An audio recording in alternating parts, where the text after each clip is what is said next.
So today we're going to look at some more factoring, and this is actually the sheet we were working on Friday. I'm going to go through these problems to help some of you figure out what to do for each types of factoring that we've been looking at. We've been looking at 5 steps of factoring. We've done advanced factoring with 2 different types, both factor by grouping and bottoms up method. And we've also thrown in some greatest common factor problems in there. Okay, and I know some of you guys are struggling with factoring in general, so hopefully this will help you to do the other worksheet that is posted today.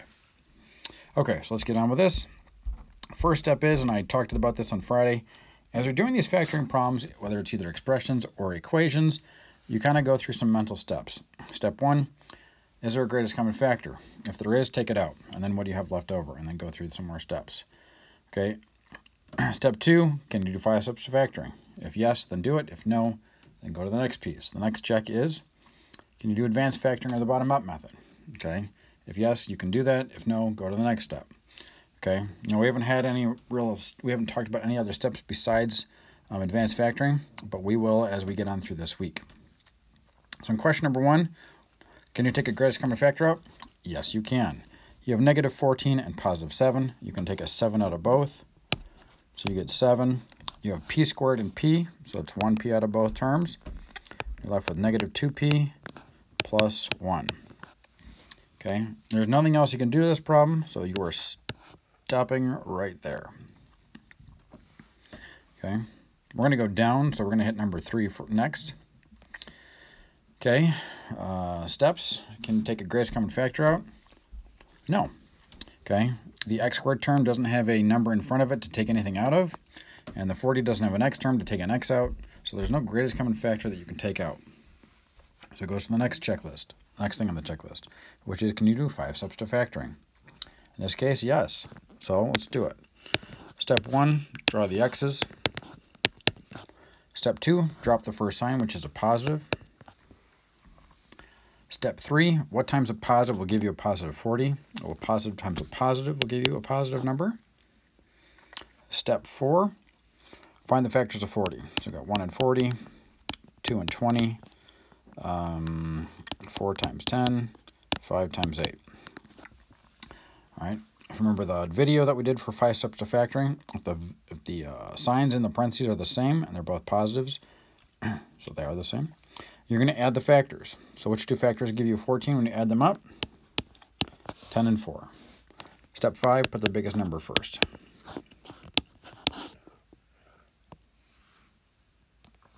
Number 5. Checklist 1, does it have a greatest common factor? Answer is no. 5, 8, and 4 don't share a common factor, and there is not enough x's in all the terms to take an x out. Okay, so can we do 5 steps to factoring? No again. There's a 5 in front of the x squared term, and 5 steps to factoring only works if that value is 1. Okay, so now we do advanced factoring. We could do advanced factor by grouping, or we could do bottoms up method. I'm going to do the factor by grouping. To do this, you do 5 times negative 4, it gives you negative 20. Step 2 is find the 2 factors of negative 20 that add up to give you negative 8. Those would be negative 10 and positive 2. Negative 10 times 2 is negative 20. Negative 10 plus 2 is negative 8. So now I'm going to replace the negative 8x with the 2 new factors we have. So we have 5x squared minus 10x plus 2x minus 4. We're going to group these 2 in the front and the 2 in the back. And now that we've grouped them, we're going to find the greatest common factors of the terms inside the parentheses. So in the first one, we have 5 and an x. If we divide 5x squared by 5s, we're left with x. And then negative 10x divided by 5x is going to be negative 2. All right, out of 2x minus 4, we can take a 2 out. All right, we're left with x, and then negative 4 divided by 2 is negative 2. Again, you'll notice that the parts in the parentheses, the x minus 2's are the same, so that we're on the right track. So we take the parts that are in the front, so the 5x and the positive 2, put them in one set of parentheses, the x minus 2 in the other.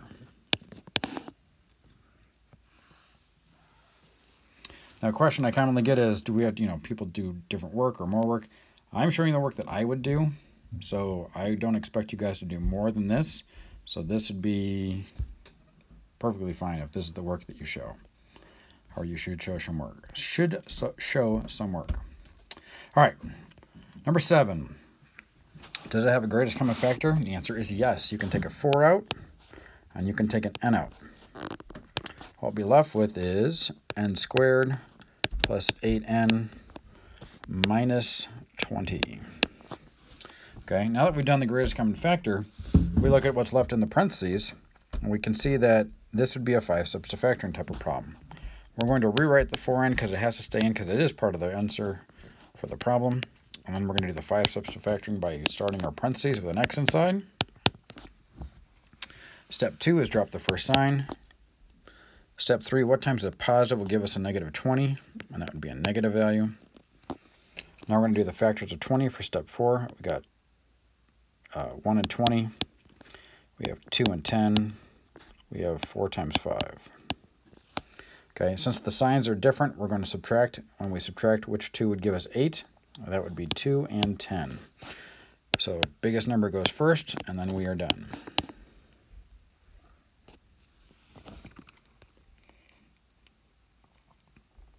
Number 9. Again, on the checklist, can you take out a greatest common factor? And the answer is yes. We can take out a 6. We are left with x squared, and then 6 divided by 6 gives you 1 at the end. Now this is a little bit of a different kind of problem. I think we mentioned this in the 5 steps to factoring. This is a difference of 2 squares. So our stick is going to stay. If you wanted to, you don't have to, but if you wanted to, you could rewrite this as x squared plus 0x minus 1. Okay, and then we're going to do 5 steps to factoring because the value in front of the x squared term is now 1 and not 6 anymore. So we can draw our parentheses with our x's as step 1. Step 2, you can draw the drop the first sign, which is going to be plus. What times a positive gives you a negative would be a negative. And the factors of 1 are just 1 and 1. So this would be your answer for number 9. Now again, for the x squared minus 1 that we have inside the parentheses right here, this is called the difference of 2 squares because both terms are perfect squares. X squared and 1 are both perfect squares. Hence the difference of 2 squares. All right, number 11. So, greatest common factor? No. 7, 37, and 10 don't share a common factor. There are not enough n's in the problem to take one out. Okay, so now we do advanced factoring for factor by grouping. So we multiply 7 times 10 gives you 70. The factors of 70 that you multiply together to give you 37, negative 37 in particular, it would be negative 35 and negative 2. So we have 7n squared minus 35n minus 2n plus 10. Group the first 2 and the last 2 together. Now we can take out terms that are common between the sets of parentheses. So you have 7n squared and negative 35n. You're allowed to take a 7 and an n out. If we do that, we're left with n minus 5. This one's a little trickier. We have negative 2n and plus 10. Okay. This time, instead of just a 2, we're going to take out a negative 2. And what that's going to do to our parentheses left over is going to change the signs. So negative 2n divided by negative 2 gives you positive n, and 10 divided by negative 2 gives you negative 5. All right, so it was important to take out that negative sign with the 2, because then it changes the second set of parentheses so that now they look the same, which is what we're looking for. You take the stuff on the outside, the 7n minus 2, set it as one parentheses, and the n minus 5 as the other. Okay. All right, number 13. No, let me box that out. Number 13. Okay. Can you take a greatest common factor out? No. Okay. Can you, excuse me, can you solve by 5 steps to factoring? And the answer is again, no. Okay, so we're going to do advanced factoring again. Okay. So again, we're going to do first step of 5 times negative 3 is negative 15.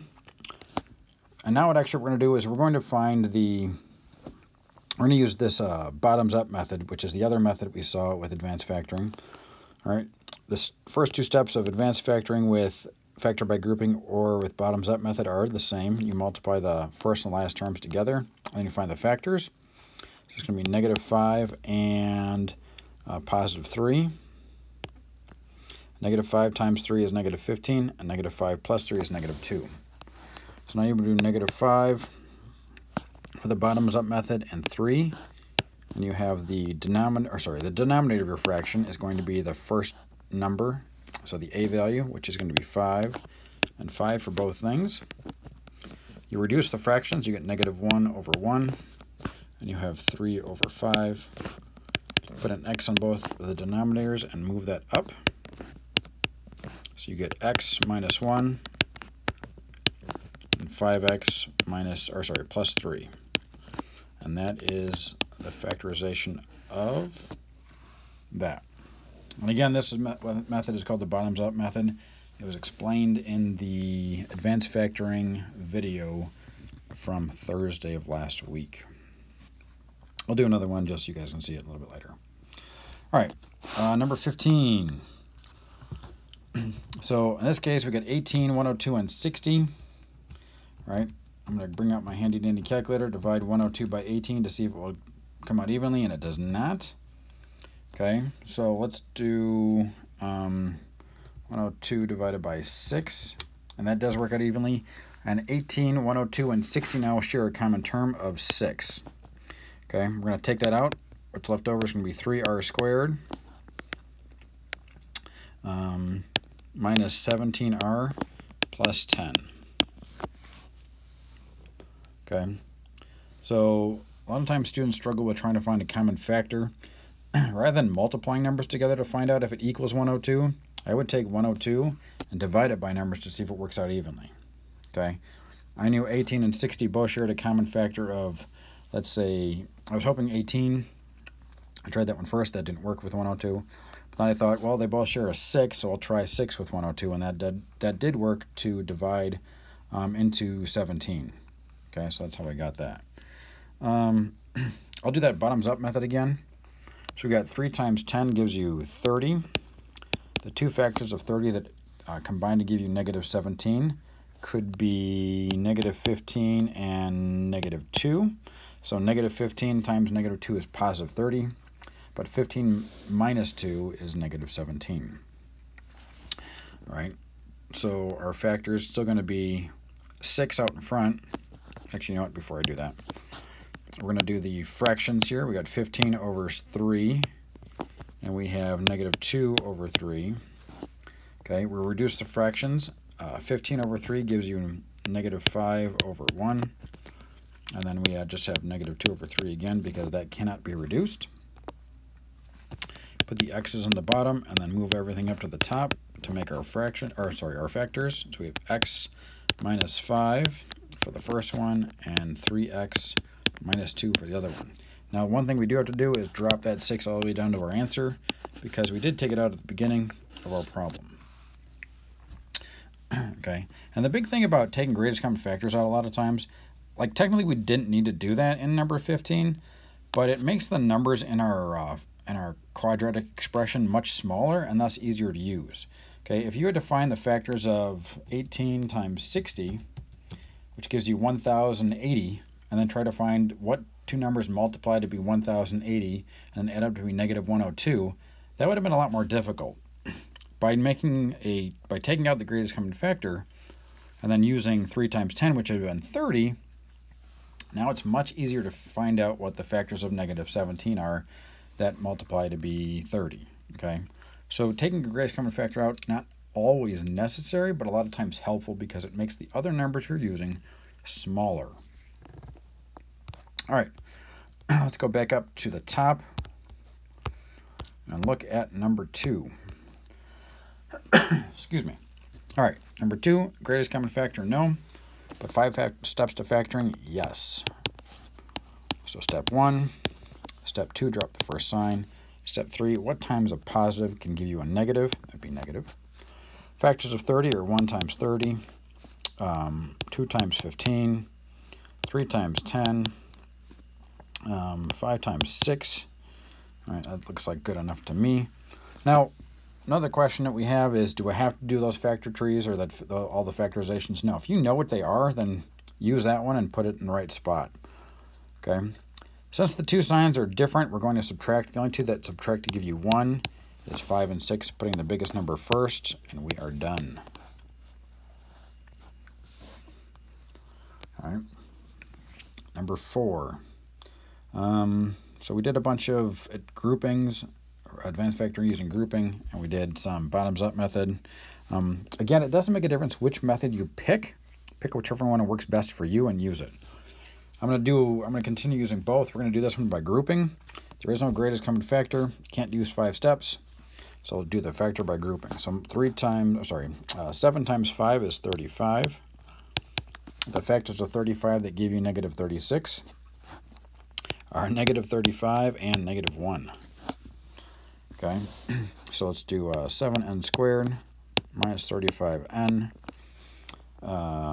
minus 1n. I'm just going to put n, and then plus 5. Group the first two and the last two together. Out of the first two, you can take out a 7 and n. You're left with n minus 5. In the next grouping, again, to get a minus 5, you're going to have to take out a negative. So we're going to take out a negative 1. We'll be left with n minus 5 in the second set of parentheses. Again, because they are the same, you know that you're on the right track. You take the terms on the outside, the 7n and the minus 1, and make one set of parentheses, and the n minus 5, and do the other. Number 6. Let's box that out. Number 6. So 7 times 8. So 7 times 8 is going to be 56. That's negative 56. All right, we're going to find the factors of that would give us negative 55. That is actually going to be negative 56 and positive 1. Okay. We're going to do the bottoms up method for this one. So we have negative 56 over 7. We have 1 over 7. If we reduce the first fraction, we're going to get negative 8 over 1, and then 1 over 7. We're going to put the x's in the denominators, and then bring those to the top to make our factors. So we have x minus 8 and 7x plus 1. Again, I just did 4 and 6 with 2 different methods of the same types of factorizations. I don't care which one you use. Pick whichever one you feel best with and use it. Number 8. We can take a 6 and a k out of everything. We're left with k squared minus 7k minus 8. Inside the parentheses now, we have a 5 steps to factoring problem. I'm going to put the 6k back out in front because it is part of our answer. And then do our 5 steps. We have a k and a k. First sign is going to be a negative. What times a negative gives you a negative? That would be a positive. The factors of 8 are going to be 1 and 8 and 2 and 4. Since the signs are different, you're going to subtract. So 8 and 1 is the only one that's going to give us 7. Putting the biggest number first, and we are done. Number 10. Again, a 5 steps to factoring problem. We have n and n. Drop the first sign to give us a negative. What times a negative gives us a positive 45? That would be another negative, because a negative times a negative is a positive. Factors of 45 would be 1 times 45, 3 times 15, 5 times 9. Okay, well, I can stop there because if the signs are the same, you're going to add the 2 terms, and 5 plus 9 is 14. So I'm going to put 9 in front because it's bigger than 5 in the back. All right, number 12. So steps, greatest common factor, there's nothing to take out because 7 and 25 and 12 don't share a common term. There's not enough x's to take one out of every term, so we're going to go to advanced factoring because it doesn't set up for 5 steps. Let's see, which method should I use? I think I will use the bottoms up method. That seems kind of fun. So we have 7 times 12. My handy dandy calculator tells me 84, because I don't want to try and do it in my head. Okay. Factors of 84, that will give us 25. Let's see. 84 divided by, let's try 4. Gives us 21 and 4. If you add those two together, you get 25. So we have 21 over 7 and 4 over 7. Okay, reduce that. 21 over 7 is 3 over 1. And then 4 over 7 can't be reduced. Put an x on the denominators of both. Bring the denominator up to make our factors, not our fractions, but our factors. So we have x plus 3, 7x plus 4. I really do like this bottoms up method. But if you like the advanced factor by grouping, go ahead and do that. All right, 12, 20, and 8. So this does have a greatest common factor. We can take out a 4 out of everything. We can also take an x out of everything, which leaves us with 3x squared plus 5x plus 2. So now instead of 5 steps to factoring, this, what's left in the parentheses, has to be used, be factored by either a bottoms-up method or a grouping method. All right, this time I'll do grouping just to keep it different. And then show you guys different ways to do these things. Again, you guys can pick whichever way works best for you. 3 times 2 is 6. The factors of 6 that give you 5. Some people would pick 1 and 6, but 1 plus 6 won't give you 5, but 3 times 2 will. All right, I'm going to keep the 4x in this problem as I do it. So we have 3x squared plus 3x, and then 2x plus 2. That's what our parentheses will be. So as we group the first two and the last two together, the 4x can just keep going down until it gets to the final answer. All right, I'm going to skip it for right now and then put it back in later. If I take 3x out of both terms in the first set of parentheses, I'll be left with x plus 1. If I take a 2 out of both sets of parentheses, or sorry, the two terms in the parentheses, I'll be again left with x plus 1. All right, again, since both are the same, we're good. We have 3x plus 2 and x plus 1. And now I'm going to re-put back in that 4x because it does belong in the answer. Okay, and that's where it's going to be ending up. All right, last problem. Let's see, what can we take out of this? Let's take out a 2. Okay, I know that 14 and 10, I don't have to think about 68, but 14 and 10 only share a 2 in common. So if we take out a 2, 7x squared minus 34x minus 5. Let's do a bottoms up method again. So 7 times negative 5 is negative 35. The factors of negative 35 to give you negative 34 would be negative 34, oh sorry, negative 35 times 1. There we go.